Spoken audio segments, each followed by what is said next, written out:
لبيك اللهم لبيك لبيك لا شريك لك لبيك إن الحمد والنعمة لك والملك لا شريك لك.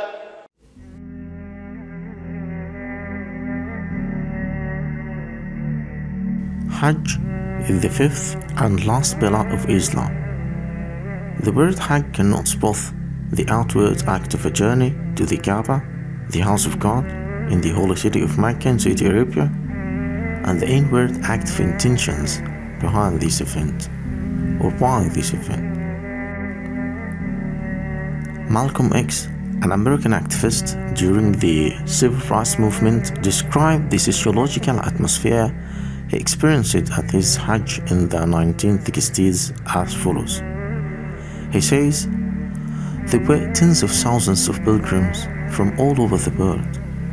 They were of all colors, from blue-eyed blondes to black-skinned Africans, but we were all participating in the same ritual, displaying a spirit of unity and a brotherhood that my experiences in America had led me to believe never could exist between the white and non-white.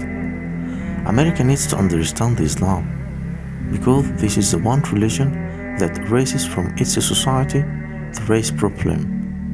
You may be shocked by these words coming from me, but in this pilgrimage, what I have seen and experienced has forced me to rearrange much of my thought patterns previously held." A 2008 study on the impact of participating in the Islamic pilgrimage found that Muslim communities become more positive and tolerant after Hajj experience. Title Estimating the Impact of Hajj, Religion and Tolerance in Islam's Global Gathering, and conducted in conjunction with Harvard University's John F. Kennedy School of Government.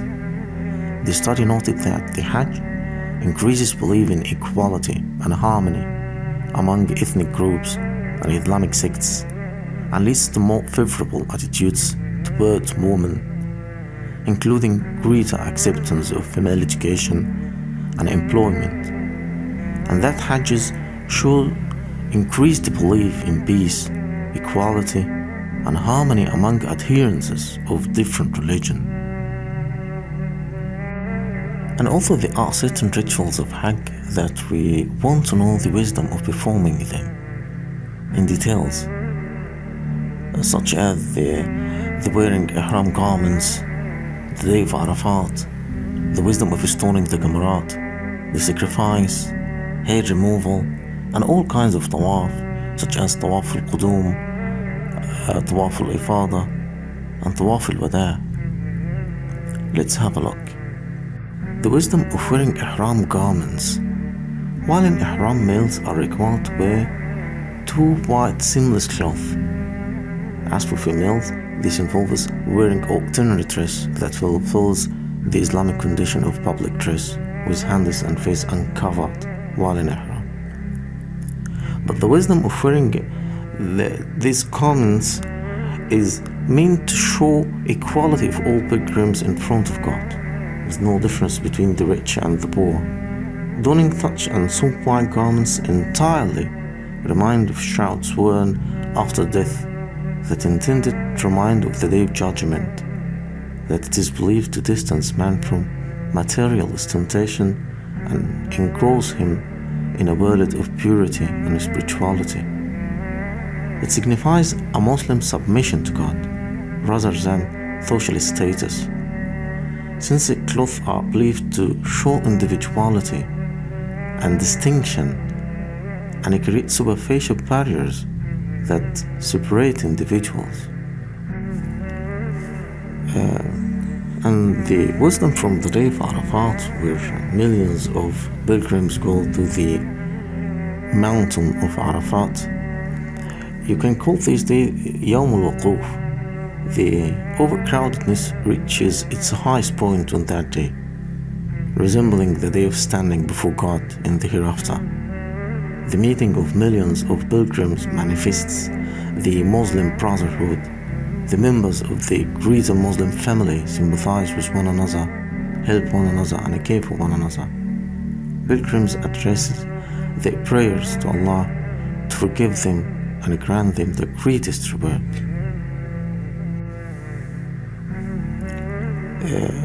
The wisdom of stoning the Jamarat. Stoning al-Jamarat is symbolic of the actions of the Prophet Ibrahim when he was faced with the trial of having to sacrifice his son Ismail upon the commandment of Allah. On the way to carry out the commandment, Shaitan repeatedly tried to change Ibrahim's mind. As Ibrahim reached Jamrat al-Aqaba, he was instructed by Angel Jibril to throw 7 stones at Shaitan. He applied it and Shaitan fled immediately. The 3 Jamarat indicate the 3 places where Shaitan tried to dissuade Ibrahim from obeying the commandment of Allah. However, the pillars do not contain or hold Shaitan as many people are held to believe, but it is a symbolic stoning of the devil. Although this position will be a motive for Muslims to turn away from falsehood and its people to worship of God the Almighty. And also, what is the wisdom of sacrifice on the day of Hajj? Following a dream in which Allah the Almighty commanded Ibrahim to sacrifice what he treasured most, his son Ismail. Ibrahim followed the commandment and he took his son Ismail to be sacrificed in the name of Allah the Almighty. At last moment, Allah the Almighty replaced Ismail with a ram in recognition of Ibrahim's loyalty and devotion. And animals are sacrificed to commemorate the story of the Prophet Ibrahim and Ismail, and then sent as a charity to poor people around the world. At the same time, the sacrifices occur at Mecca. Muslims worldwide perform similar sacrifices in a 3-day global festival called Eid al-Adha. And after sacrificing an animal, another important rite of Hajj is the shaving or trimming of head hair. If you are made known as halq, and female pilgrims cut the tips of their hair by the length of a fingertip.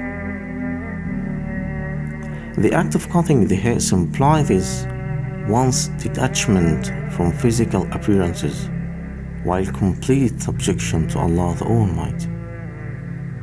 There are also 3 kinds of tawaf: tawaf al-qudum, tawaf al-ifada, and tawaf al-wada'. Tawaf al-qudum, when you are entering into the house of God, into the Kaaba. It is a kind of welcome and glorification of the house of God Almighty. And also the wisdom of tawaf al-ifada. It is known as tawaf al-ifada because almost all pilgrims come from Mina to Mecca to perform the ritual of this tawaf. Tawaf al-ifada is the tawaf that is to be done by pilgrims on the 10th of the Hajj. It symbolizes being in a hurry to respond to God and show love for Him. And finally, the wisdom of tawaf al-wada' or the farewell tawaf. It's a kind of saying goodbye, farewell, and I thank Allah for everything while circumambulating the Kaaba. اللهم ارزقنا زيارة بيتك المحرم. آمين. الله أكبر الله أكبر الله أكبر لا إله إلا الله. الله أكبر الله أكبر ولله الحمد.